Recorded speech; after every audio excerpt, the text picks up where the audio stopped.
Hello and welcome to another Demon 212 NGC review. Today I'm going to be taking a look at F-ZeroGX. I know it's been a long time since I've looked at a GameCube game, but it's one of those things that I kept getting put on the back burner, and now that I've got a little bit more time to do some older stuff, I wanted to do some of the games that I absolutely adored, and I thought the best place to kick them back off again was the F-Zero game, because it's still pretty much the current F-Zero game.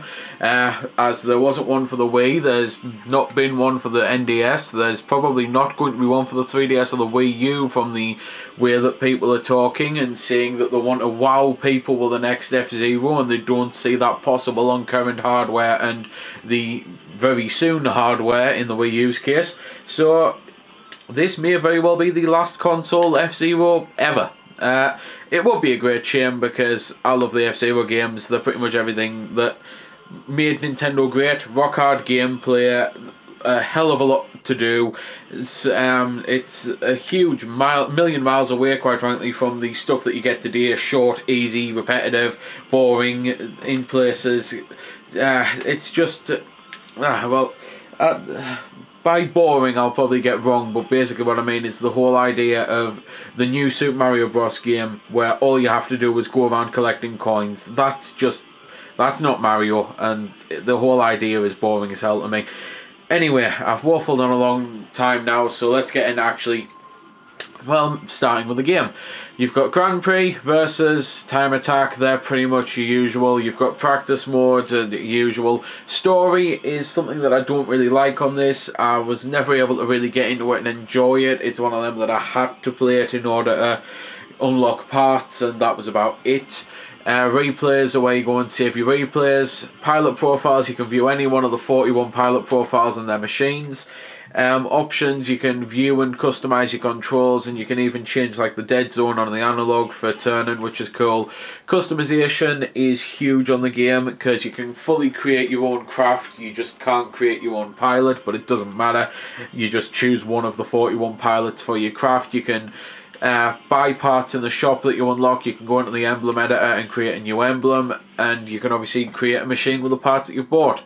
So for the purposes of the review, I built that, which is just 3 random parts that I put together that looked kind of like a spaceship more than an actual vehicle that you drive in, and I created my own emblem, which I just put on 4 times, and it's relatively simple and easy to get into doing it. It tells you pretty much as you go along what part does what, so whether it's going to increase your turning or your acceleration and things like that.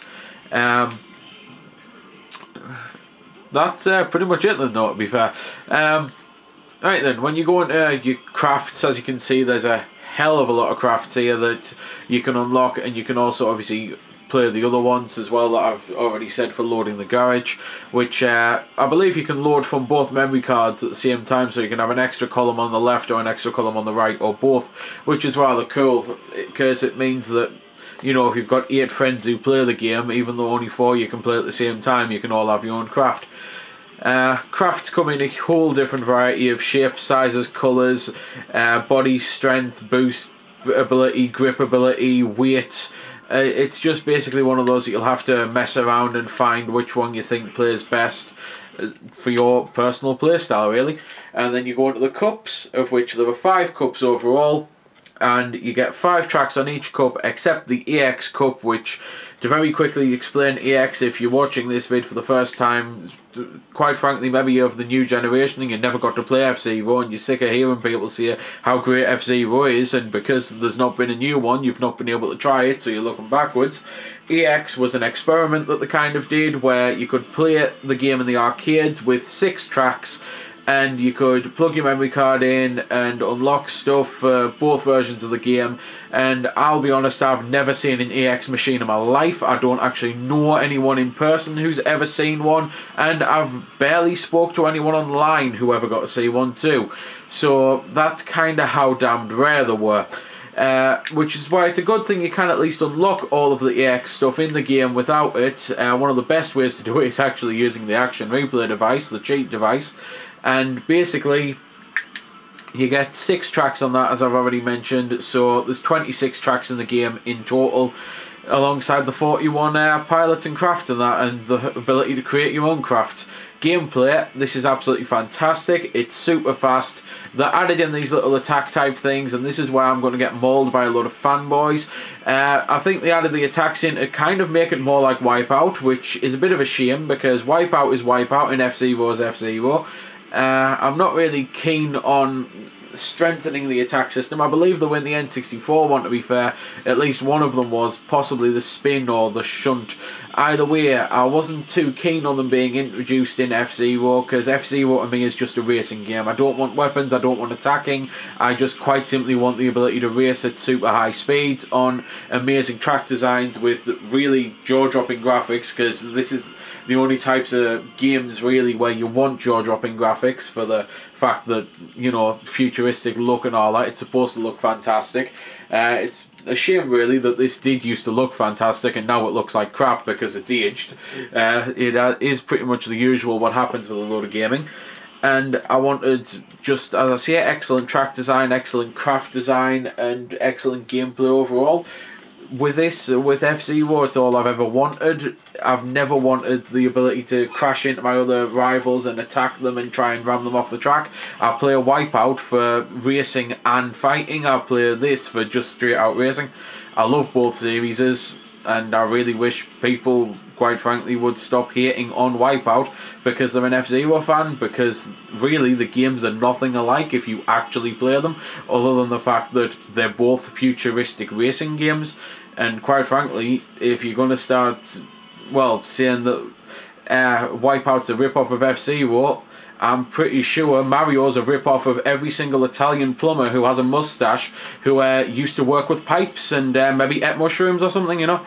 If you want to dumb it down to the base level, then everything's a rip-off of everything else. There's never been originality ever since the very first invention of the wheel. You know, it's pointless to dumb things down that far. Play both games if you've never played Wipeout before and you'll see what I mean. It's a totally different genre because of the weapons. It really does totally change things.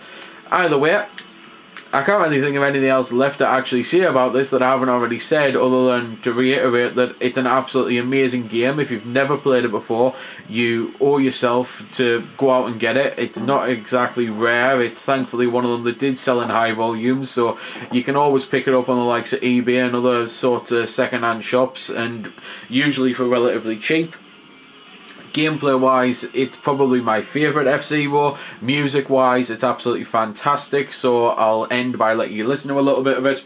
And the only other thing I can pretty much mention that I haven't, because it's a racing game, you get a leaderboard because of where you come and points and that, and the whole point is you have to come first over the cup.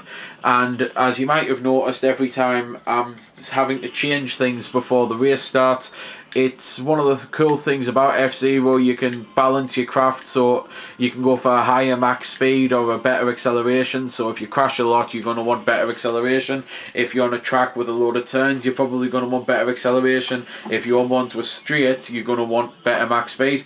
So I'll just end with the music now then, as I say.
To be fair, there are a couple of basic things I suppose I should mention. I keep forgetting that not everyone's going to have played this game. It's the biggest problem I have with reviewing old games, that I sometimes forget to mention the obvious.